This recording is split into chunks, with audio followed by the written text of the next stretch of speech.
hello साथीहरु है good evening म चाहिँ अब घरमा टिकटक चलाउँदा अल्छी लाएर चाहिँ फेरि बाहिर यसो जंगलतिर चाउ खोज्न निस्किदिए कि खाली छ डोको हैन तर चाउ चाहिँ भेट्यो कि फेरि अब टिप्ने सुरु हुँदैछ हैन डोको चाहिँ यहाँ खाली छ अब चाउ जगाउँछु म हेर्नु होला त हेलो साथीहरु फेरि म भिडियो बनाउन मन लाग्यो नबनाउँ भनेको है अति धेरै पाइदियो यो चिप्लो चाउ चाहिँ हैन यो त अब तपाईहरुले देखिरहेछ नि यो के पनि हैन है म अहिले देखाउँछु हेर्दै गर्नु है यस्तो राम्रो है चिप्लो चाउ अब पुरा सुकाउनु पर्छ यसलाई चाउ हेर्नु है चाउ तपाईहरु अचम्मै पर्नुहुन्छ होला ल हेर्नु त चाउ यति चाउ देखेपछि त फेरि भिडियो बनाइहाल्नु मन लाग्यो हैन अब चाउको भिडियो नबनाऊ भनेको फेरि मानेन ल हेर्नुस् न त्यो चाउ कति खप्टी आइरहेको छ हेर्नु त ल हेर्नुस् यदि भएपछि पुगेन आज हैन के चाहिएर यदि भएपछि त अनि चाउ त यस्तोहरू चाहिँ एकदम राम्रो हुन्छ हैन यो सिंगल भएकोहरू अनि यिनीहरू चाहिँ सायद अलिक कुहियो होला मेरो विचारमा यिनीहरू चाहिँ कुहिसक्यो हैन यो सिंगल भएकोहरू चाहिँ अति खतरा हो कि किरा पनि नपर्ने है एकदम फ्रेस गजब छ है त साथीहरु चाहे नि भन्नु होला अब म घरमा गएर सुकाउँछु फेरि यो चाहिँ है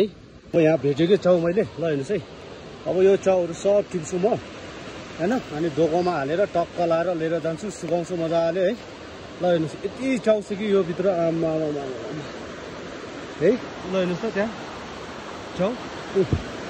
पाखाभरि खोलाभरि यहाँतिर हेर्नुस् चाउ अब चाहिँ डोको त अब खाली नै छ अहिले है यस्तो अब अल्छी नगरिकन यसलाई टप्प टिप्दै हाल्दै गर्नुपर्छ कि पनि अति सफा के फेरि है किरा छैन केही छैन हुन त अब यो चाउहरू फेरि किराले खाएको चाहिँ हामी मान्छेले खानुहुन्छ भन्छन् हैन किनभने त्यो बिग हुँदैन रे के अनि त्यही भएर चाहिँ फेरि त्यो माथि नै हाम्रो मनाङतिर त अब त्यस्तो सर्प आउने बिछु आउने हुँदैन नि त त्यो भएको कारणले चाहिँ अब किरा खासै पर्दैन है अनि अलिअलि किरा लाइक बिग हुँदैन अनि अलिअलि किरा परे नि केही हुँदैन खानलाई हैन किनभने यो किरा परेको चिज नै खानुपर्ने हुन्छ भन्ने छ है त्यही भएर है साथीहरु ल अब म चाहिँ अब टिप्दै छु हेरौँ कति हुँदो रहेछ है त चाउ टिप्दै हो चाउ यस्तो ठाउँमा है एकै ठाउँमा यसरी चाउ पाएपछि त अब खुसी त भइहाल्छ हैन धेरै ठाउँमा ढुलिरहनु परेन नि त फेरि सफा पनि अति सफा कि यस्तो गजब कति चाउ अब एक डोको त मजाले भरिन्छ फेरि पनि डोको भर्यो भन्दा नि सायद बढी नै होला जस्तो छ है हेर्नु न चाउ यस्तो गजब यस्तो हो नि चाउ टिप्ने भनेको तर यस्तो चाउहरू पाउनलाई चाहिँ अलिकति भाग्य पनि बलियो चाहिन्छ होला जहाँसम्म लाग्छ हैन किनभने अब एकै ठाउँमा एक डोको पाउने भनेको त अब नर्मल कुरा हैन नि त है भाग्य बलियो रहेछ मेरो सो पाइहाल्यो है के भन्नु अब खुसी छु जोस् आएर दुःख गरेको अनुसारको फल त पायो नि त हैन कति हो चाउ त है सफा पनि अति सफा है धेरै धुलो मैलो नभएको यस्तो चिप्लो चाउ एक डोको चाहिँ बढ्छ होला जे भयो नि जस्तो भयो नि